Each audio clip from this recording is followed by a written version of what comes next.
Hello everyone, स्वागत है एक बार फिर से आप सभी का आपके अपने YouTube channel state PCS hub में। हम यहाँ पे सॉल्व कर रहे हैं जनरल स्टडीज टेस्ट सीरीज, यानी कि सामान्य अध्ययन का यहाँ पे हम टेस्ट सॉल्व कर रहे हैं। ये जो है ज्योग्राफी का टेस्ट है, इसमें हम 15 से 20 क्वेश्चन सॉल्व करते हैं, जो कि बाई मैप इसको सॉल्व किया जाता है। तो ये आपके एग्जाम के दृष्टिकोण से काफ़ी अच्छे प्रश्न यहाँ पे लिए गए हैं। प्रश्न लेंदी भी हैं, शॉर्ट प्रश्न भी यहाँ पे लिए गए हैं।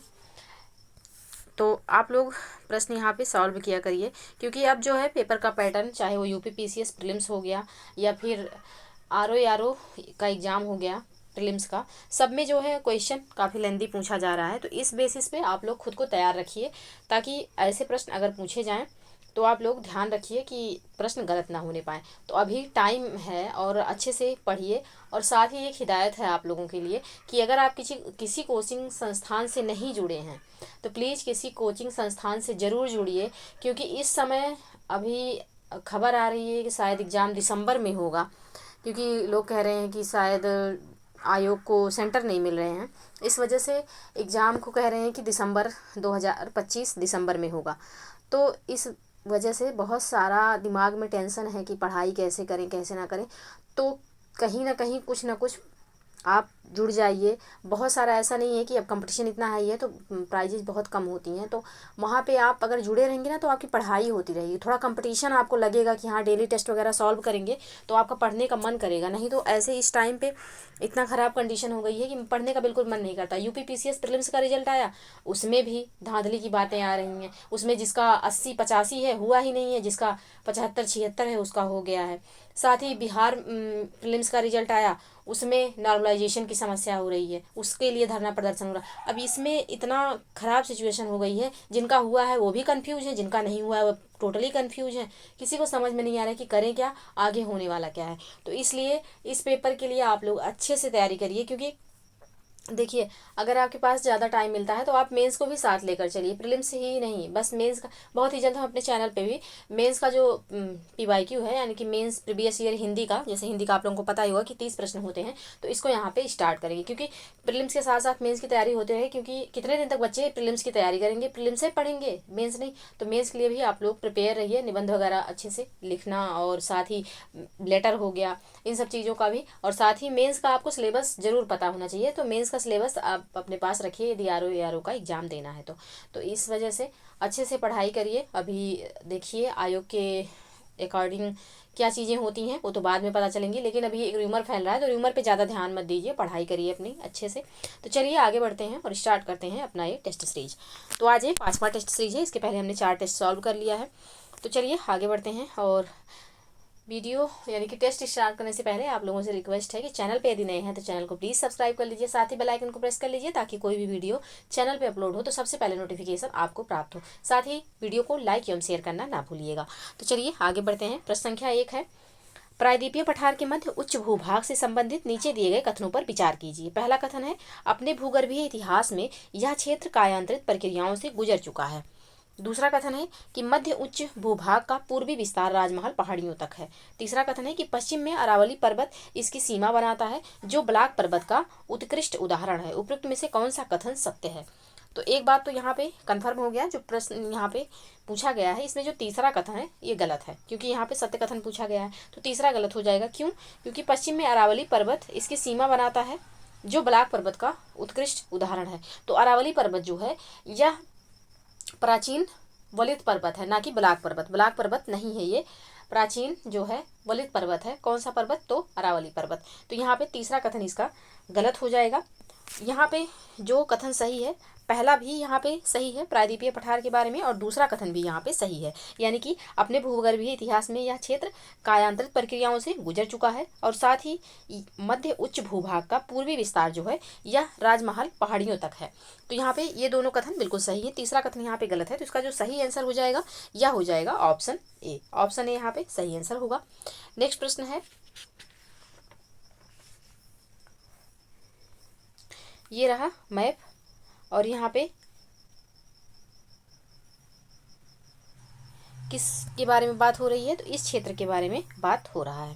तो यहाँ पे अरावली जो है, ये रही अरावली रेंज, जो कि प्राचीन वलित पर्वत का उदाहरण है। ये ब्लॉक पर्वत नहीं है, प्राचीन वलित पर्वत का उदाहरण है। तो यहाँ पे इसका आंसर हमने देखा ऑप्शन ए यहाँ पे सही आंसर हो जाएगा। नेक्स्ट प्रश्न है मेघालय पठार से संबंधित प्रश्न है। मेघालय के पठार के संबंध में निम्नलिखित में से कौन सा कथन सत्य है? पहला कथन है कि मेघालय का पठार प्रायद्वीपीय पठार का ही विस्तार है। दूसरा कथन है कि मेघालय के पठार पर खनिज पदार्थों के निक्षेप नहीं मिलते। और तीसरा कथन है कि मेघालय के पठार पर अवस्थित चेरापूंजी नग्न चट्टानों से ढका स्थल है और यहाँ वनस्पति लगभग नहीं के बराबर है। तो यहाँ पे कौन सा कथन जो है सत्य है?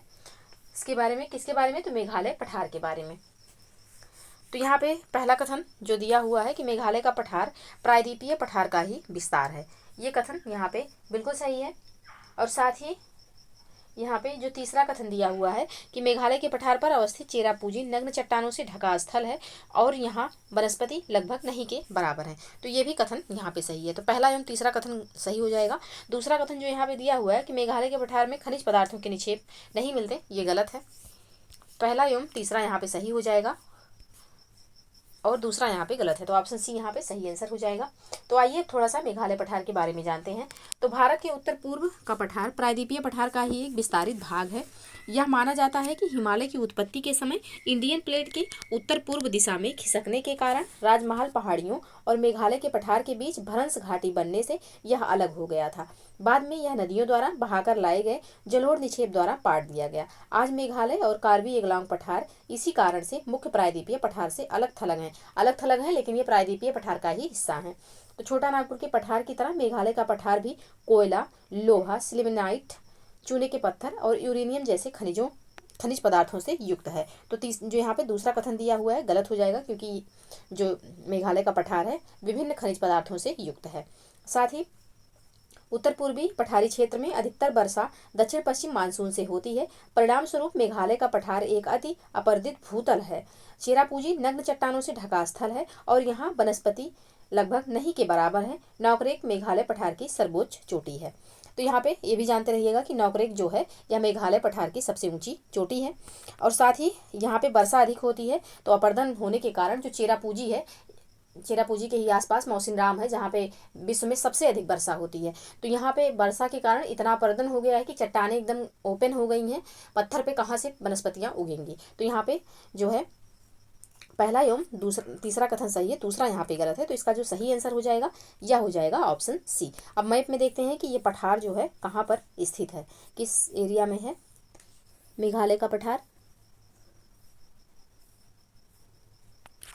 तो आपको यहाँ पे दिख रहा होगा इस वाले बेल्ट में मेघालय का पठार स्थित है। आगे बढ़ते हैं। हाँ, प्रश्न संख्या 3।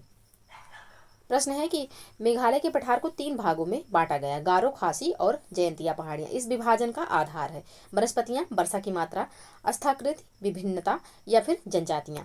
तो जो है मेघालय के पठार को 3 पार्ट में बांटा गया है, गारो, खासी और जयंतिया। तो इस विभाजन का आधार क्या है? तो इस विभाजन का जो आधार है यह है जनजातियां। यहाँ पाई जाने वाली जनजातियों के आधार पर इस पठार को 3 हिस्से में बांटा गया है, गारो, खासी और जयंतिया। तो ऑप्शन डी यहाँ पे सही आंसर हो जाएगा। नेक्स्ट प्रश्न है पूर्वी घाट का विस्तार है। पूर्वी घाट का यहाँ पे विस्तार पूछा गया है। महानदी घाटी से दक्षिण में नीलगिरी तक, गंगा के डेल्टाई मैदान से कावेरी नदी के डेल्टाई मैदान तक, महानदी घाटी से कार्डमम पहाड़ियों तक या फिर स्वर्ण रेखा नदी से जवादी पहाड़ी तक। तो यहाँ पे इसका जो सही आंसर हो जाएगा यह हो जाएगा महानदी घाटी से दक्षिण में नीलगिरी तक। ऑप्शन ए यहाँ पे सही आंसर हो जाएगा। आइए अब यहाँ पे देखते हैं कि पूर्वी घाट का विस्तार जो है कहाँ से कहाँ तक है। तो ये पूरा ये वाला रीजन जो है ये आपका पूर्वी घाट है और ये इसमें पूर्वी घाट के विभिन्न नाम दिए हुए हैं। तो यहाँ पे दूसरे मैप से, हाँ इस मैप से देखते हैं तो कुछ इस एरिया में जो है महानदी है और महानदी घाटी से लेकर के दक्षिण में यहाँ पे स्थित है नीलगिरी पर्वत। तो यहाँ तक जो है किसका विस्तार है? तो पूर्वी घाट का विस्तार यहाँ तक है। चलिए आगे बढ़ते हैं। इसका जो सही आंसर हो जाएगा यह हो जाएगा ऑप्शन ए। ऑप्शन ए यहाँ पे सही आंसर होगा। नेक्स्ट प्रश्न है भारतीय मरुस्थल के संदर्भ में नीचे दिए गए कथनों पर विचार कीजिए। पहला कथन है भारतीय मरुस्थल अरावली पहाड़ियों के दक्षिण पश्चिम में स्थित है। दूसरा कथन है कि इस क्षेत्र की भूगर्भिक चट्टान संरचना प्रायद्वीपीय पठार का विस्तार है। और तीसरा कथन है लूनी नदी इस क्षेत्र की महत्वपूर्ण नदी है। तो कौन सा कथन यहाँ पे सत्य कथन पूछा गया है कि कौन कौन सा यहाँ पे सत्य है। तो भारतीय मरुस्थल अरावली पहाड़ियों के दक्षिण पश्चिम में स्थित है, ये कथन यहाँ पे गलत है, क्योंकि ये दक्षिण पश्चिम में स्थित ना होकर के उत्तर पश्चिम में स्थित है, उत्तर पश्चिम में स्थित है, ना कि दक्षिण पश्चिम में। तो पहला कथन गलत हो जाएगा। और साथ ही जो यहाँ पे कथन संख्या 2 दिया हुआ है कि इस क्षेत्र की भूगर्भिक चट्टान संरचना प्रायद्वीपीय पठार का विस्तार है, बिल्कुल सही है। लूनी नदी इस क्षेत्र की एक महत्वपूर्ण नदी है, तो ये भी कथन यहाँ पे सही है। तो इसका जो सही आंसर हो जाएगा या हो जाएगा दूसरा एवं तीसरा। तो यहाँ पे ऑप्शन बी में है, तो ऑप्शन बी इसका सही आंसर हो जाएगा। तो विशाल भारतीय मरुस्थल अरावली पहाड़ियों के उत्तर पश्चिम में स्थित है। यहाँ पर वार्षिक वर्षा 150 मिलीमीटर से कम होती है, जिसके परिणाम स्वरूप यह शुष्क और वनस्पति विहीन क्षेत्र है। यद्यपि इस क्षेत्र की भूगर्भिक चट्टान संरचना प्रायद्वीपीय पठार का विस्तार है, तथापि अत्यंत शुष्क दशाओं के कारण इसकी धरातलीय आकृतियां भौतिक अक्ष और पवन क्रिया द्वारा निर्मित है। मरुस्थल के दक्षिणी भाग में बहने वाली लूनी नदी यहाँ की एक महत्वपूर्ण नदी है, जो कि अरावली पहाड़ियों से निकलती है। तो ऑप्शन बी यहाँ पे बिल्कुल सही आंसर हो जाएगा। नेक्स्ट प्रश्न है निम्नलिखित में से कौन सी स्थलाकृतियाँ भारतीय मरुस्थल क्षेत्र में पाई जाती हैं। स्थानांतरी रेतीले टीले, छत्रक चट्टाने यानी कि मशरूम रॉक, मरुद्यान और टार। तो कौन कौन सी इसमें ऐसी स्थलाकृतियाँ हैं जो कि भारतीय मरुस्थलीय यानी कि थार के मरुस्थल में पाई जाती हैं। तो यहाँ पे स्थानांतरी रेतीले टीले भी हो जाएंगे, छत्रक चट्टाने भी हो जाएंगी। छत्रक चट्टाने यानी कि मशरूम रॉक कुछ इस तरीके से बनी होती हैं, इस तरीके से, जिनके इस वाले एरिया में सॉफ्ट रॉक होती है और यहाँ पे हार्ड रॉक होती है। तो जो हवा का पार्ट मतलब हवा होती है, इसमें जो कण होते हैं बालू के, वो इस वाले पार्ट को ज़्यादा काट देते हैं, जबकि इस वाले पार्ट को उतना नहीं कट कर पाते हैं। तो यहाँ पे मशरूम रॉक यानी कि छत्रक चट्टाने भी मिलेंगी और मरुद्यान भी पाया जाएगा। तो ये तीनों स्थलाकृतियाँ जो हैं ये भारतीय मरुस्थल में स्थित पाई जाती हैं। तो इसका जो सही आंसर हो जाएगा यह हो जाएगा ऑप्शन ए। साथ ही टॉर जो है यह भारतीय मरुस्थलीय क्षेत्र में नहीं पाया जाएगा। तो ऑप्शन यहाँ पे ए इसका सही आंसर हो जाएगा। नेक्स्ट प्रश्न है भारत श्रीलंका के बीच अवस्थित है पाक जल संधि, न्यू मूर द्वीप, मन्नार की खाड़ी, पिरम द्वीप। तो इसमें से कौन कौन जो है ये भारत श्रीलंका के बीच स्थित है। तो पाक जल संधि जो है यह भारत और श्रीलंका के बीच में है, और साथ ही जो यहाँ पे मन्नार की खाड़ी है ये भी भारत एवं श्रीलंका के बीच स्थित है। न्यू मूर द्वीप और पिरम द्वीप इन दोनों के बीच स्थित नहीं है। तो इसका जो सही आंसर हो जाएगा यह हो जाएगा 1 एवं 3। 1 एवं 3 ऑप्शन डी में है, तो ऑप्शन डी यहाँ पे सही आंसर हो जाएगा। आइए अब देखते हैं कि न्यू मूर द्वीप और पिरम द्वीप जो है ये कहाँ पे स्थित है। न्यू मूर द्वीप जो है यह बंगाल की खाड़ी में पश्चिम बंगाल के समीप अवस्थित है, जबकि पिरम द्वीप जो है यह खंभात की खाड़ी में स्थित है। तो यहाँ पे इसका जो सही आंसर हो जाएगा यह हो जाएगा ऑप्शन डी। ऑप्शन डी यहाँ पे सही आंसर होगा। तो आइए इसको थोड़ा सा मैप में देखते हैं यार। हाँ, तो हमको देखना था कौन सा द्वीप, सबसे पहले पाक जल संधि। तो पाक जल संधि आपको कहाँ पे दिखेगा, तो कुछ इस वाले रीजन में पाक जल संधि है। ये आपकी मन्नार की खाड़ी हो गई। और साथ ही अब पूछा गया है कि न्यू मूर द्वीप, तो न्यू मूर द्वीप जो है ये पश्चिम बंगाल यहाँ पे न्यू मूर द्वीप स्थित है। और साथ ही यहाँ पे पिरम द्वीप दिया हुआ है, तो पिरम द्वीप जो है ये यहाँ पे खंभात की खाड़ी में स्थित है। तो ये रहे जो इम्पोर्टेंट द्वीप। तो यहाँ पे इसका जो सही आंसर हो जाएगा क्या क्या होगा, तो यहाँ पे इसका जो सही आंसर होगा यह पहला एवं तीसरा हो जाएगा। हाँ, यानी कि पाक जल संधि और मन्नार की खाड़ी जो है यह भारत एवं श्रीलंका के बीच में स्थित है। तो ऑप्शन डी यहाँ पे सही आंसर हो जाएगा। नेक्स्ट प्रश्न है पश्चिमी तटीय मैदान के संदर्भ में नीचे दिए गए कथनों पर विचार कीजिए। पहला कथन है कि पश्चिमी तटीय मैदान मध्य में चौड़े परंतु उत्तर तथा दक्षिण में संकीर्ण है। दूसरा कथन है कि पश्चिम तटीय मैदान जलमग्न तटीय मैदान के उदाहरण है। तीसरा है कि पश्चिम तटीय मैदान में बहने वाली नदियां डेल्टा नहीं बनाती हैं। उपयुक्त में से कौन सा कथन सत्य है। तो यहाँ पे इसके संदर्भ में कौन सा कथन सत्य है, तो पहला कथन जो यहाँ पे दिया हुआ है कि पश्चिम तटीय मैदान मध्य में चौड़े परंतु उत्तर तथा दक्षिण में संकीर्ण है, गलत है ये। बाकी पश्चिम तटीय मैदान जलमग्न तटीय मैदान का उदाहरण है, बिल्कुल सही है। और साथ ही यहाँ पे तीसरा कथन जो है कि पश्चिम तटीय मैदान में बहने वाली नदियाँ डेल्टा नहीं बनाती हैं। डेल्टा क्यों नहीं बनाती हैं? क्योंकि ये कम दूरी से, यानी कि इनकी जो दूरी है वो कम है, और साथ ही ये ककरीली पथरीली क्षेत्रों से बहती हैं। तो ककरीले पथरीले जब ये पर्वतों पहाड़ों से जाती हैं, पठारी क्षेत्र से जाती हैं, तो ये अपने साथ अवसाद नहीं ले जाती। जब नदियाँ मैदानों से गुजरती हैं तो वो अपने साथ ढेर सारा अवसाद लेकर जाती हैं, जैसे मिट्टी हो गया, गाद हो गया, ये अपर्दन करती हैं तो वहाँ तक जाती हैं। लेकिन अगर कोई नदी का जो बेड रॉक है, यानी कि जिसपे वो बह रही हैं, वो पत्थर है, चट्टान है, तो उस पर कहाँ से अवसाद मिलेगा? तो इस वजह से ये ककरीली पथरीली एरिया से बहती हैं। नर्मदा नदी हो गई, महानदी, माही नदी हो गई, ये तापी हो गई, ये सब भ्रंश घाटी से बहती हैं। और साथ ही इनका जो क्षेत्र है ये मैदानी क्षेत्र से नहीं बहती हैं, तो अपने साथ अवसाद नहीं ले जाती हैं। अवसाद ना ले जाने की वजह से ये डेल्टा का निर्माण नहीं करती हैं। और डेल्टा का निर्माण नहीं करती हैं तो ये क्या बनाती हैं? तो याद रखिएगा, जो नदियाँ अरब सागर में गिरती हैं वो नदियाँ एस्चुरी का निर्माण करती हैं, जहाँ से विद्युत उत्पादन किया जाता है, जबकि जो नदियाँ बंगाल की खाड़ी में गिरती हैं वो डेल्टा का निर्माण करती हैं। तो यहाँ पे इस बात को ध्यान में रखिएगा। तो पहला कथन गलत है, दूसरा एवं तीसरा कथन यहाँ पे बिल्कुल सही है। तो इसका जो सही आंसर हो जाएगा यह हो जाएगा ऑप्शन बी। ऑप्शन बी यहाँ पे सही आंसर होगा। नेक्स्ट प्रश्न है, पश्चिमी तट पत्तनों एवं बंदरगाहों के विकास के लिए प्राकृतिक परिस्थितियां प्रदान करता है। कथन ए है, और इसका कारण दिया हुआ है कि पश्चिम तटीय मैदान एक जलमग्न संकीर्ण पट्टी है। तो कौन सा कथन यहाँ पे सही होगा? तो इसका जो सही आंसर हो जाएगा यह हो जाएगा ऑप्शन ए, यानी कि यहाँ पे व्याख्या भी कर रहा है और कथन एवं कारण दोनों सही भी है। कथन कारण दोनों सही है और कारण जो है या कथन की व्याख्या कर रहा है। तो ऑप्शन ए यहाँ पे सही आंसर हो जाएगा। पश्चिम तटीय मैदान जलमग्न तटीय मैदान के उदाहरण है। जलमग्न होने के कारण पश्चिम तटीय मैदान एक संकीर्ण पट्टी मात्र है और पत्तनों एवं बंदरगाहों के विकास के लिए प्राकृतिक परिस्थितियां प्रदान करता है। तो ऑप्शन ए यहाँ पे सही आंसर हो जाएगा। नेक्स्ट प्रश्न है, ये जो है ये पूरा रहा आपका वेस्टर्न कोस्ट, यानी कि वेस्टर्न घाट यहाँ पे लिखा हुआ है और ये आपका पूर्वी घाट है। नेक्स्ट प्रश्न है,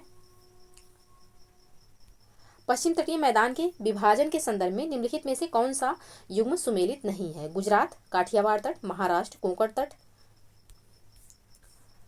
कर्नाटक, मालाबार तट, केरल, कोरोमंडल तट। तो यहाँ पे कौन सा सही सुमेलित नहीं है? तो इसका जो सही आंसर हो जाएगा यह हो जाएगा ऑप्शन डी, कोरोमंडल तट जो यहाँ पे दिया हुआ है, ये क्या कहते हैं केरल, ये सही नहीं है क्योंकि केरल कर्नाटक के एरिया में मालाबार तट है, ये कोरोमंडल तट नहीं है। तो आइए इसको मैप से थोड़ा सा समझते हैं। तो ये जो गुजरात का ये वाला रीजन है ये काठियावाड़ कोस्ट है, और साथ ही महाराष्ट्र जो है, महाराष्ट्र का एरिया ये कोंकण तट है। और ये सब किसके बारे में? तो ये पश्चिमी तट का नाम है, काठियावाड़ तट, कोंकण तट, और साथ ही यहाँ पे कर्नाटक और केरल का एरिया मालाबार तट कहलाता है। तो ये पश्चिमी तट के नाम हो गए, काठियावाड़ तट, कोंकण तट और मालाबार तट। अब साथ ही जैसे पूर्वी जो घाट है उसका भी नाम है। तो ये वाला रीजन तमिलनाडु का रीजन जो है ये कोरोमंडल तट कहलाता है, और आंध्र प्रदेश का ये तो आंध्र कोस्ट कहलाता है, और साथ ही ये जो उड़ीसा का एरिया है ये उत्तरी सरकार या फिर उत्कल कोस्ट कहलाता है। ये उत्तरी सरकार भी इसको कहते हैं और साथ ही उत्कल कोस्ट भी कहा जाता है। तो कोरोमंडल तट जो है ये पूर्वी घाट का हिस्सा है, ये पश्चिमी घाट का हिस्सा नहीं है। तो यहाँ पे ऑप्शन में जो दिया हुआ है कि केरल कोरोमंडल तट, तो केरल जो है ये पश्चिमी तट पर स्थित है, पश्चिमी घाट पर स्थित है, ये कोरोमंडल तट इसमें सुमेलित नहीं है। तो ऑप्शन डी यहाँ पे सही आंसर हो जाएगा। बाकी तीनों ऑप्शन जो दिए हुए हैं बिल्कुल सही सुमेलित हैं। तो ऑप्शन डी इस प्रश्न का सही आंसर हो जाएगा। नेक्स्ट प्रश्न है, नीचे दिए गए कथनों पर विचार कीजिए। पहला कथन है कि कयाल कोंकण तट की विशेष स्थलाकृतियां हैं। दूसरा कथन है कि कयाल का प्रयोग मछली पकड़ने और अंतःस्थलीय नौका के लिए किया जाता है। उपरोक्त में से कौन सा कथन सत्य है या है?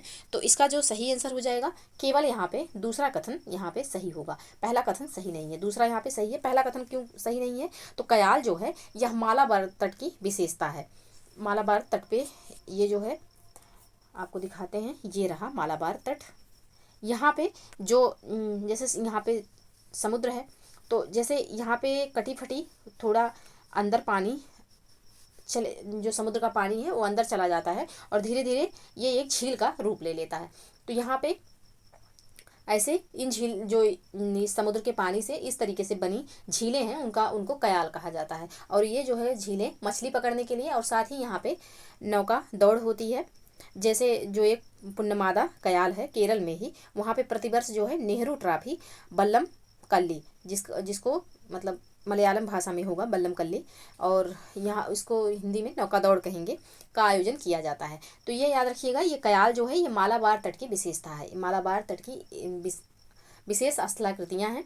ये जो है यहाँ पे जो दिया हुआ है कि कोकर तट की विशेषता है, तो ये कोकर तट की विशेषता नहीं है। तो पहला कथन यहाँ पे गलत हो जाएगा, सिर्फ दूसरा कथन यहाँ पे सही है। तो इसका जो सही आंसर हो जाएगा यह हो जाएगा ऑप्शन बी। ऑप्शन बी यहाँ पे सही आंसर हो जाएगा। तो कयाल जो है यह मालाबार तट की विशेष स्थलाकृति है, जिसका प्रयोग मछली पकड़ने और अंतःस्थलीय नौका के लिए किया जाता है। कयाल पर्यटकों के लिए विशेष आकर्षण का केंद्र है। केरल के पुन्नमादा कयाल में प्रतिवर्ष नेहरू ट्रॉफी बल्लमकाली यानी कि नौका दौड़ का आयोजन किया जाता है। तो ऑप्शन बी यहाँ पे बिल्कुल सही आंसर हो जाएगा।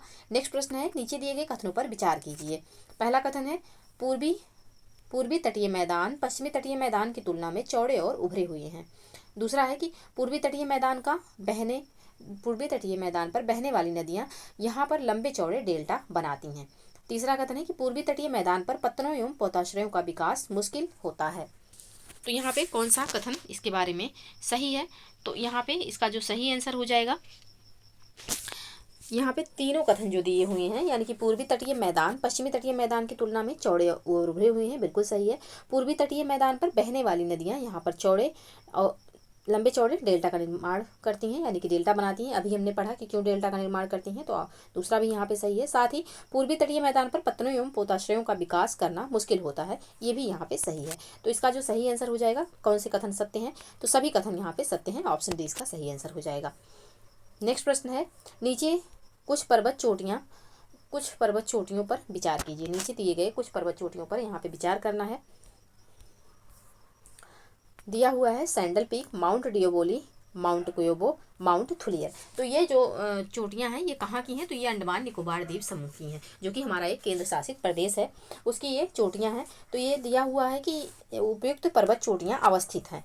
तो ये उपयुक्त पर्वत चोटियाँ जो है ये अंडमान निकोबार द्वीप समूह पर स्थित है। ऑप्शन ए यहाँ पे सही आंसर हो जाएगा। आइए अब इसको मैप के थ्रू देखते हैं। ये हमारा मेनलैंड भारत है और साथ ही ये हमारा केंद्र शासित प्रदेश अंडमान और निकोबार है। तो यहाँ पे किसके बारे में? सैंडल पीक दिया हुआ है। तो सैंडल पीक जो है उस इस रीजन में सैंडल पीक स्थित है। साथ ही दूसरा दिया हुआ है माउंट डियाबोली, इस मैप में उतना दिया नहीं गया है, और साथ ही माउंट कोयोबो और फिर है माउंट थुलियर। तो ये सारी की सारी जो पीक्स हैं यानी कि चोटियां हैं, ये सब इस रीजन में और साथ ही इस रीजन में स्थित हैं। और यहाँ पे इन दोनों को अलग कौन सा अक्षांश करता है? तो 10 डिग्री अक्षांश करता है, जिसको 10 डिग्री चैनल कहा जाता है, जो कि अंडमान और निकोबार को अलग करता है।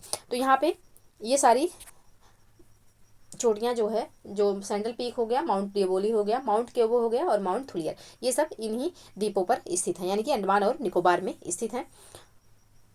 तो यहाँ पे सारी जो द्वीप, ये सारे जो चोटियाँ दी हुई हैं, ये कहाँ की हैं, किस क्षेत्र में स्थित है? तो ये अंडमान और निकोबार द्वीप समूह पर स्थित है। ऑप्शन ए यहाँ पे सही आंसर हो जाएगा। तो भारत में 2 द्वीप समूह हैं।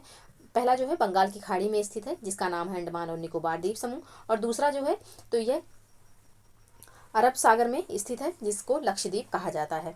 तो बंगाल की खाड़ी में द्वीपों की 2 श्रेणियों में, जो बंगाल की खाड़ी में अभी हमने देखा कि अंडमान निकोबार द्वीप समूह है, इसको 2 श्रेणियों में बांटा गया है, अंडमान और निकोबार।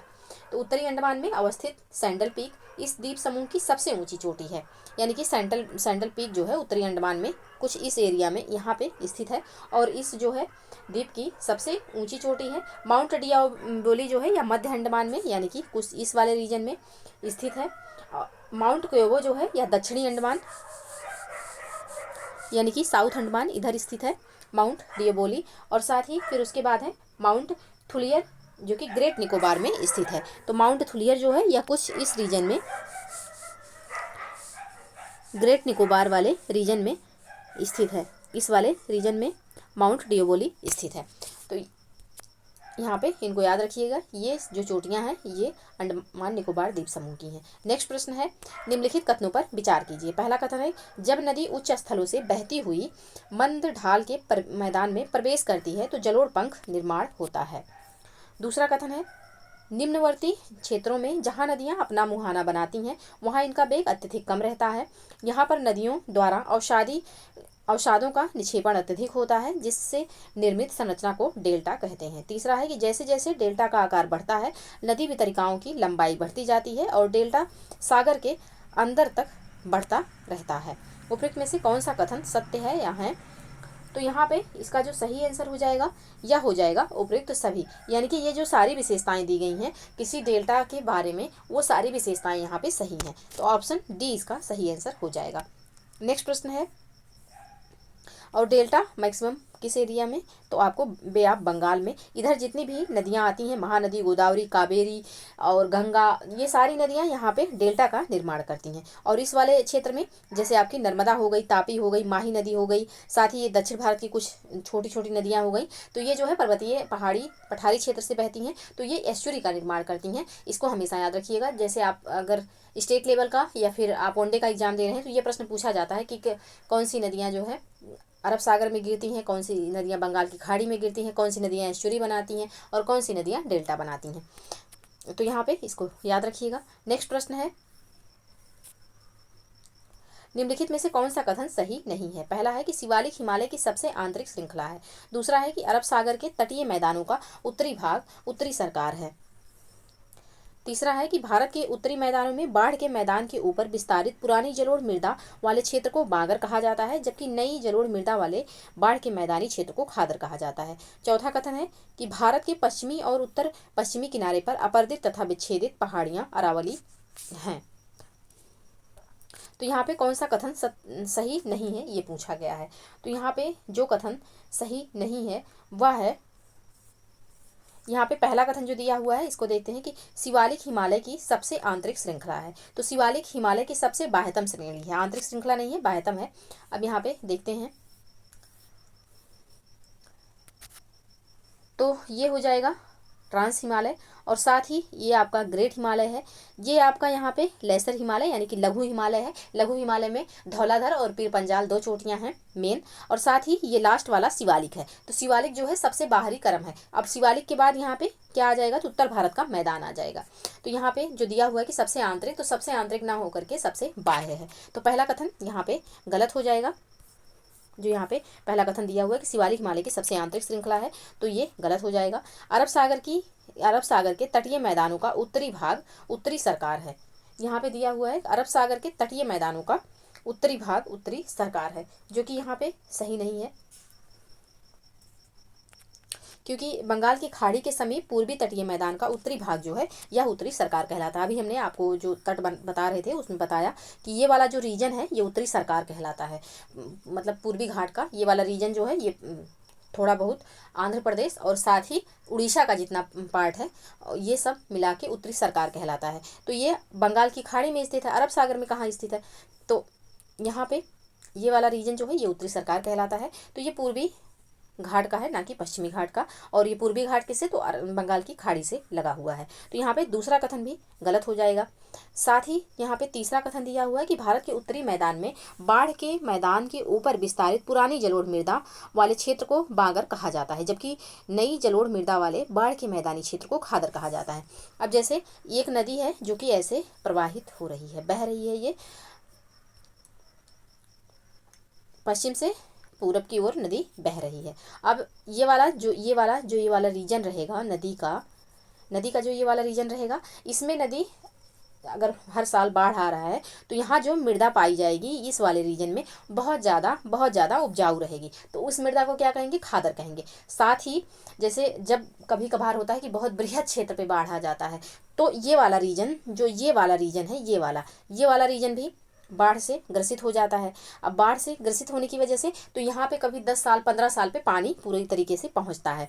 तो इस वाले रीजन में तो नवीन जलोढ़ होगा, लेकिन जो ये ऊपर वाला यानी कि ये वाला रीजन है यहाँ पे कभी कभार पानी 15 साल 20 साल में आता है। तब वो जो है 15 साल 20 साल तक वो मृदा जो होती है वो यूज करने की वजह से पुरानी जलोढ़ होती है, और वो उसमें जो जैसे होता है कि अवशेष होते हैं, उर्वरक होते हैं, जो जीवाश्म होते हैं, तो ये मिट्टी की उर्वरा शक्ति होते हैं, और ये धीरे धीरे यहाँ पे जितना भी वो होता है तो ये इसमें से ख़त्म हो जाता है। जैसे खेती भी हो रहा है तो वो बागर मृदा एक तरीके से हो जाती है। तो यहाँ पे प्रतिवर्ष जो है बाढ़ का पानी नहीं आता, इसलिए ये बागर मृदा कहलाती है। जबकि ये वाला जो क्षेत्र रहेगा नदी का, इसमें प्रतिवर्ष जो है बाढ़ आता है, जिसकी वजह से यहाँ पे जो मिट्टी होती है ये उपजाऊ होती है और इसे खादर कहा जाता है। तो यहाँ पे तीसरा कथन तो बिल्कुल सही है। साथ ही चौथा है कि भारत के पश्चिमी और उत्तर पश्चिमी किनारे पर अपर्दित तथा विच्छेदित पहाड़ियाँ अरावली हैं। तो यहाँ पे जो चौथा कथन है ये भी यहाँ पे बिल्कुल सही है। तो इसका जो सही आंसर हो जाएगा या हो जाएगा पहला, दूसरा यहाँ पे सही नहीं है।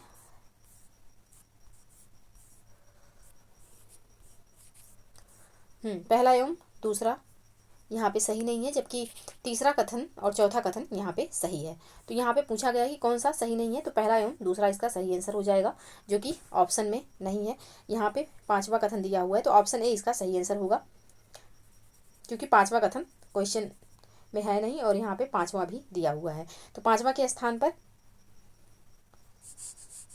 पहला होना चाहिए, यहाँ पे पहला और दूसरा।